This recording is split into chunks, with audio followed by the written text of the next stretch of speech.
बिस्मिल्लाहिर्रहमानिर्रहीम। अस्सलाम वालेकुम। आज सरसों के साग की रेसिपी आपको दे रही हूँ और मेरे कहने से आप लोग ज़रूर ये बनाएं।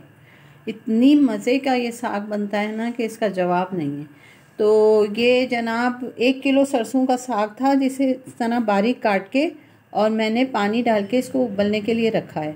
जैसे ही उबल जाएगा तो मैं इसका पानी निकाल दूँगी और इसको दोबारा चढ़ाऊँगी दूसरा पानी डाल के। अच्छा, इसमें जो कुछ डलेगा वो भी आपको दिखाएंगे, लेकिन मैंने कहा पहले ये वाली चीज़ आपको बता दें कि ये हम साग को हमने काट के अच्छी तरह धो के और इसको पानी में उबलने के लिए रख दिया है। ये जब उबल जाएगा तो उसके बाद हम आपको बताते हैं कि क्या क्या इसमें डलेगा और ये किस तरह पकेगा। तो अगर ये रेसिपी आपको अच्छी लगे तो ज़रूर इसको बनाने की कोशिश कीजिएगा मेरे कहने से। चलें इसके उबलने का इंतज़ार करते हैं, फिर मिलते हैं। अब हम इस साग में जो कुछ डालेंगे वो आप गौर से सुन लें। ये आधा किलो पालक है, आधा किलो बाथू है, बाथू अभी और आएगा, धुल रहा है, और ये 1 मुट्ठी के करीब मेथी। इसके साथ हम इसको बॉईल करेंगे। अभी हमने बाथू का चढ़ाया हुआ है और जब उबल जाएगा उसका पानी हटा के और दूसरा पानी डालेंगे और उसके साथ फिर पालक आधा किलो बाथू और 1 मुट्ठी मेथी, यह इसके साथ ही उबलेंगे। अब ये जो साग था ये उबल चुका है। अब मैं इसका पानी हटा रही हूँ और दूसरा पानी डाल के सब चीज़ों के साथ इसको पकने के लिए रखूँगी। और ये काफ़ी देर तक पकता है, 4 से 5 घंटे हल्की आंच पे, जब तक ये गल नहीं जाता। ये सारा पानी मैंने इसका निकाल दिया है। अब मैं इसमें दूसरा पानी डाल के और इसको वापस पकने के लिए रखूँगी और बाकी पालक काट के हम इसमें डालेंगे साथ के साथ। ये पालक को मैंने हाथों से तोड़ लिया है मोटा मोटा सा, क्योंकि हम वैसे भी इसे ब्लेंड करेंगे तो वो इतना ज़रूरी नहीं है कि इसे काटा जाए। ये बाथू है और ये मेथी, ये सब मैं अब इसमें डाल रही हूँ। मैंने दूसरा पानी इसमें डाल दिया है और ये सब हम चीज़ें साथ ही इसके डाल देंगे। चलें, ये सब चीज़ें मैं डाल के फिर आपको बताती हूँ। अब इसके अंदर बथुआ, पालक, मेथी सब कुछ डल चुका है और साग जो पहला पानी उसका फेंक के और दोबारा हमने इसको चढ़ाया है दूसरे साफ़ पानी में। अब ये तकरीबन, अगर जैसे आपने सुबह चढ़ाया है तो शाम तक ये पकेगा। और अभी हम इसमें कुछ भी नहीं डालेंगे, ना नमक ना मिर्चें वगैरह कुछ भी नहीं डलेंगी। जब इसे आधा दिन हो जाएगा पकते हुए, फिर हम इसमें ग्राइंड करके हरी मिर्चें और नमक डालेंगे। तो अभी आप लोगों को इसका इंतज़ार करना पड़ेगा जब तक कि ये बिल्कुल अच्छी तरह से पक नहीं जाता। फिर जब ये पक जाएगा तो मैं दोबारा आपको उस वक्त जब नमक और हरी मिर्चें डालेंगे तब दिखाएंगे। ये देखें, इसको पकते हुए तकरीबन 4 घंटे हो गए हैं और अब इसका पानी ना रह गया है। अब क्या करेंगे, हम इसको बिल्कुल कर लेंगे ठंडा और इसके बाद इसको पीस लेंगे, क्योंकि घोटने वाली हिम्मत नहीं है। अब इसको हम पीसेंगे। जब ये बिल्कुल ठंडा हो जाएगा उसके बाद इसमें नमक और हरी मिर्च डाल के दोबारा पकने के लिए रखेंगे। तो फिर जैसे जैसे जो काम होता जाएगा आपको बताते जाएंगे। ये मुकम्मल तौर पे हो गया है ठंडा। अब हम इसको मोटा मोटा सा पीस लेते हैं मशीन में। अब हम इसमें इसको पीस रहे हैं।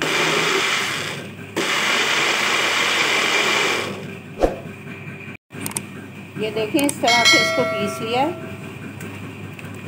अब इस तरह ये सारा हम पीस के और फिर इसको दोबारा पकने के लिए रखेंगे। और अभी हरी मिर्चों को भी पीस के और नमक डाल के इसको दोबारा पकाएंगे। तो अभी हम सारा पीसते हैं फिर आपको बता दें।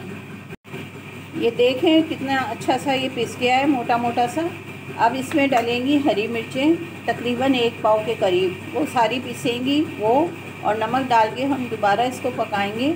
और फिर इसमें आटा डलेगा और आटा डाल के इसको अच्छी तरह से हम घोटेंगे और फिर इसमें अदरक और हरी प्याज का भगाड़ लगाएंगे।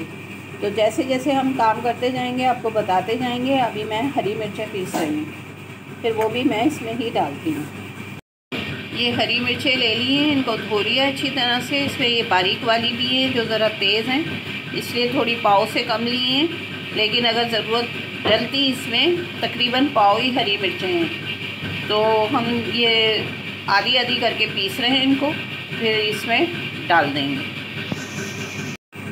ये हरी मिर्चें भी पीस ली हैं और ये भी इसमें डाल देंगे। अभी बाकी की भी पीस के इसी में डाल देंगे।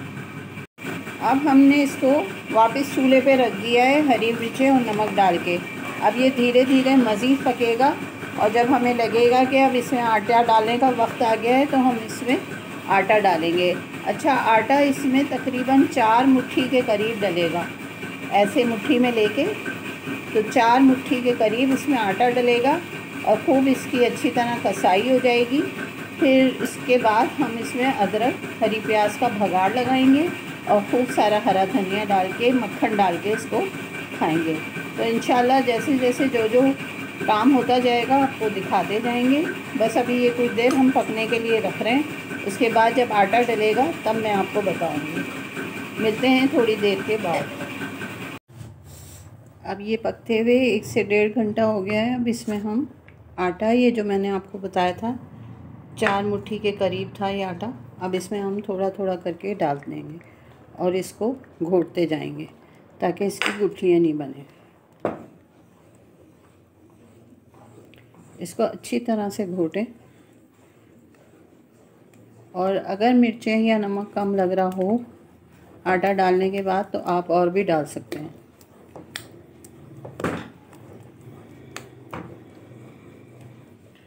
फिर डलेगा इसमें भगार अदरक और हरी प्याज का, और जब भगार डलेगा तो हम आपको दिखाएंगे। इसको बस इस वक्त अच्छी तरह से घोटना है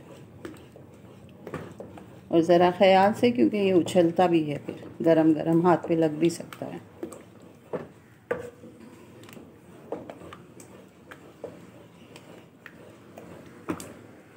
बस हम इस पर आहिस्ता आहिस्ता करके इस आटे को डालते जाएंगे, एक साथ नहीं डालें।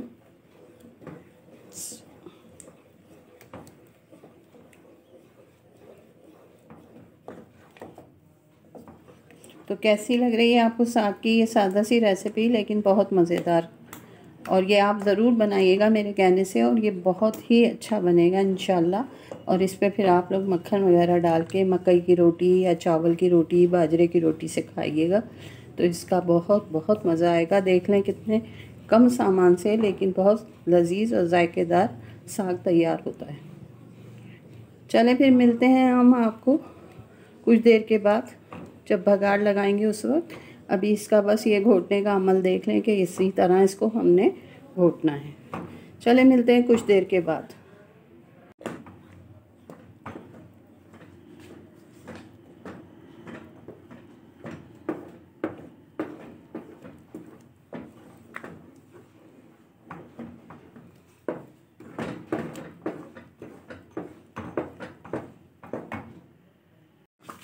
ये देखें कितनी ज़ोर ज़ोर से ये पकना शुरू हो गया है, उछल भी बहुत रहा है, तो ज़रा ख्याल से। और ये इसी में गाढ़ा हो जाएगा, जितना भी इसका पानी है वो भी ख़त्म हो जाएगा और आटे का कच्चापन भी।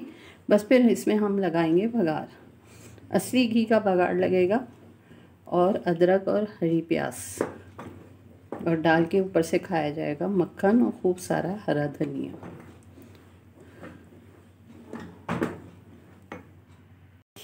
अब हम इसमें भगार डाल रहे हैं, तो ये 1 इंच से ज़्यादा अदरक का टुकड़ा है जिसे हमने कद्दूकश कर लिया है, और ये 2 हरी प्याज हैं जिन्हें बारीक काटा है, और जो रेगुलर प्याज है वो भी थोड़ी सी ली है, चौथाई प्याज।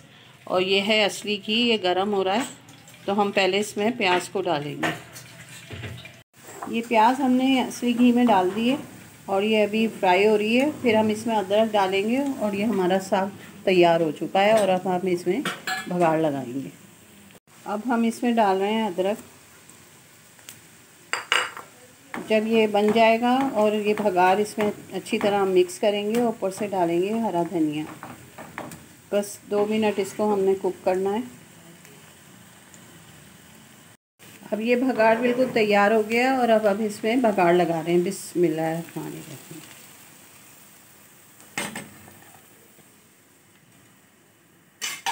और करेंगे इसको मिक्स, डालेंगे हरा धनिया और ऊपर से मक्खन, और अभी मैं आपको इसको डिश आउट करके दिखाती हूँ। हाफिज़।